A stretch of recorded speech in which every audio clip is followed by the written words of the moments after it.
I believe Scotland will vote to stay in, but I want that to be a vote that people feel good about, that they're not voting to stay in or they're not staying at home because they're scared of the alternative or because they feel browbeaten into it.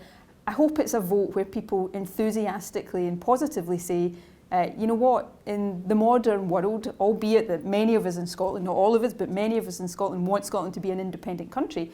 In the modern world, independent countries working together and cooperating is actually a thoroughly good thing. Look at the election result for the presidential election in Austria right now, which is obviously hugely concerning. And it goes back to the fundamental argument I'm making about these last few weeks of the EU referendum, is let's be positive, let's try and instill a bit of hope and vision and optimism. I think that kind of politics that thankfully we don't see as much of in this country as we do in other countries, but that kind of politics I think is more likely to breed when people focus on fear-based arguments and try to be really negative, and particularly when politicians are irresponsible in terms of how they deal with people's concerns over immigration. So let's have a bit of hope and optimism and positivity for these remaining weeks of the referendum campaign. But in terms of immigration, I think there is a positive case to be made there as well.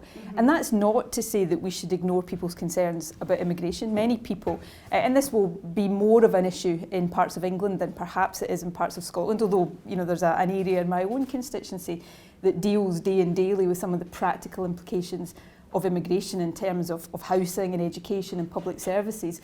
And we should tackle those issues in terms of the investment to make sure that those issues are being addressed. But we should also make the case that overall immigration from other parts of the EU is positive for the UK. There's a net economic benefit from immigration.